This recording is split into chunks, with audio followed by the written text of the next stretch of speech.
आपके द्वारा कर्म योग और भक्ति योग में क्या अंतर है? अगर दोनों गीताओं में आपने कहा कि हम जो गीता प्रेस की गीता है, तो उसमें सीधे भगवत गीता जैसे हम कहते हैं कि उसमें सिर्फ भक्ति योग सिखा रहा है, तो कर्म और भक्ति योग में किस तरीके से डिफाइन करेंगे आप? समझिए कि चाहे वो गीता प्रेस की हो, चाहे इस्कॉन की, किसी की भी गीता जी हो, जी जी। वो 4 सब्जेक्ट से अलग नहीं हो सकती। उसमें जो 700 से ज़्यादा श्लोक है, जी। आज की जो गीता उपलब्ध है उसमें 700 श्लोक है, जबकि जो मूल गीता है उसमें 745 श्लोक है। ओके। तो हमारी गीता में हमने 707 श्लोक रखे हैं।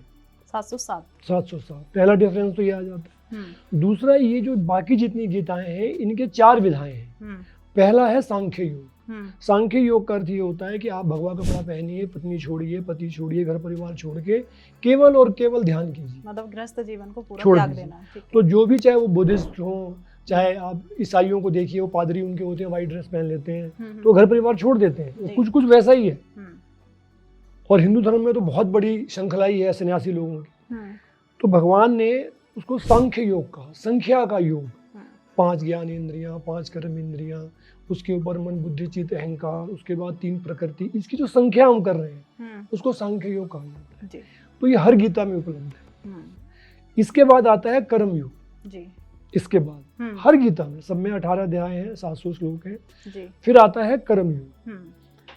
क्योंकि अर्जुन ने ये पूछा कि हे भगवान, जब आप ये कह रहे हैं कि ज्ञान ज्यादा उत्तम है कर्म करने से, तो मुझे भयंकर युद्ध में काहे के लिए लगा रहे हैं? सही बात है ना? तो मुझको आप ये बताइए कि दोनों में से श्रेष्ठ कौन है?